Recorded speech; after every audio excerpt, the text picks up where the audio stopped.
Hello everyone, Chris at Dentless Touch, and I'm going to go over my 3 pet peeves of the PDR industry. Stay tuned.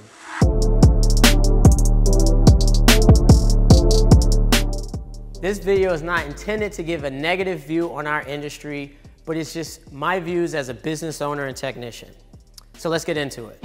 The customer's understanding and knowledge of what we do.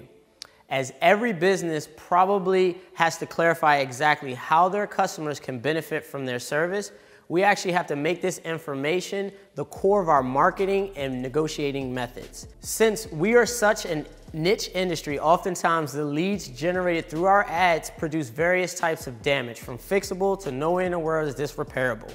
This is because most of the time we're categorized as a collision repair shop. I've found being prepared to articulate what our service can provide for our customers relatively quickly to add value to both parties. Probably the most least talked about thing, number 2, the suppression of our industry. What I mean by that is there's a lot of people who know exactly what we do but refuse to pass on our contact information. Many body shops and dealerships would just say, we can get it fixed for you. Then try to price our work and ultimately call us to get the repair done, which leaves the customers completely out of the loop of who worked on their vehicle.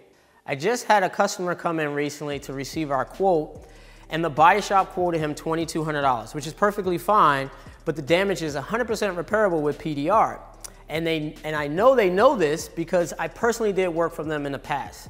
Now, playing devil's advocate, I understand why they may feel inclined to facilitate the transaction between us and their customers, because they feel as though we cannot give the same level of professionalism that they would.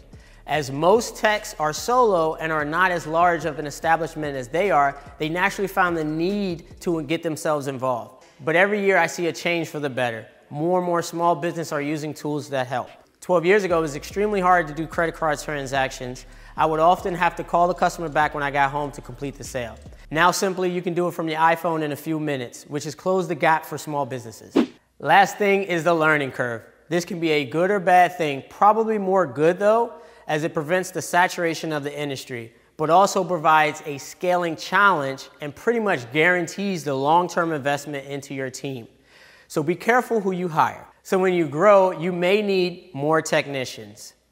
And based on how long it takes to get a new tech up to speed, the decision needs to be forecast probably about 1 to 2 years out. Now, these are my pet peeves and probably definitely pertain to a lot of small businesses, but it's something I just wanted you guys to be mindful of.